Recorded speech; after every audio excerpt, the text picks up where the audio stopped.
unang 20 minutes ng inyong hapon. Ako po si Boy, and welcome to Fast. There's Tony Alarcon and Angela.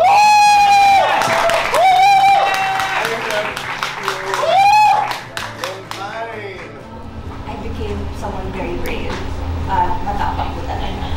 Growing up, I watched his action films all the time. So I got inspired with how he is when it comes to, doing action po.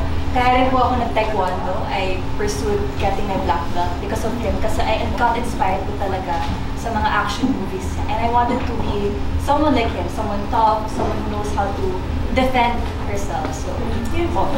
Taekwondo. Kasi it's very easy, honestly. It's like the most easiest martial arts. Talaga? How easy is me. that? I know you're in a dress, but it's more pop, and then it's amazing. May mga pa-spinning kicks na kami. Ganon. Okay. So, naka-heels, di ba? Ako, very thankful kami ng wife ko ni Giselle at ang buong pamilya. Hindi nga nakalain na kapag ka-busy niya sa kanyang martial arts ay cum laude ko siya. Sa iyo ko yan. Well, ako naman kung ano yung gusto niya, magiging masaya sa buhay niya. Nabanggit niya dahil ng high school na niya. Dahil pag-grabe ko ng college, ako sa kanyang martial arts. Sabi ko, talaga gusto mo talaga. Baka gusto mo mag-doktor o whatever, ano gusto mo.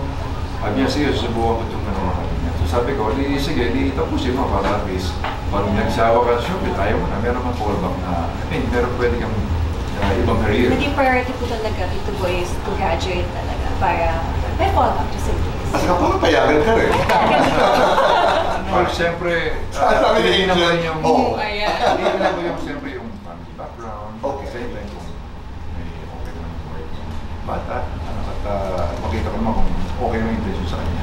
At saka it takes a while. Yes. Paano ang proseso bago mo dinadala sa bahay at ipinapakilala sa parents? Siguro it should be multiple dates po before. I need to know first if worth it na po mapakilala sa parents. If genuinely I have a connection with the person, if alam ko naman yung intention sa akin is mahal po talaga niya ako, doon na po talaga ready po siya. Sexy star, action star. Action star. Cool dad, hot dad. Hot dad. Dad bod, gym bod. Gym bod. Daddy's girl, mommy's bestie. Both. Black rider, black belter. Both. Miss Tony, pakita mo nga sa amin your matinee idol pose face. 80s na. Your sexy star face. Yun o. Ayun! Your action star face. Antonio sa Black Rider. Angela, bagay na lagi mong sinishare kay Daddy. Love life. Wow! Mommy o Daddy, kanino ka mas nagmana? Mommy. Kanino ka mas takot?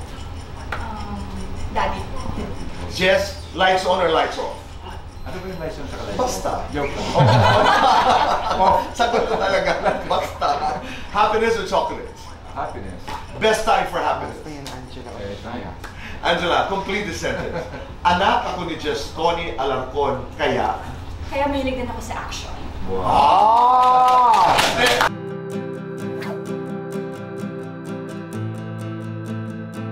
Bakit nahiligan mo mag-hosting? Uy boy, talaga bang sobra ka na magpayaman? Sa Mag-alsa.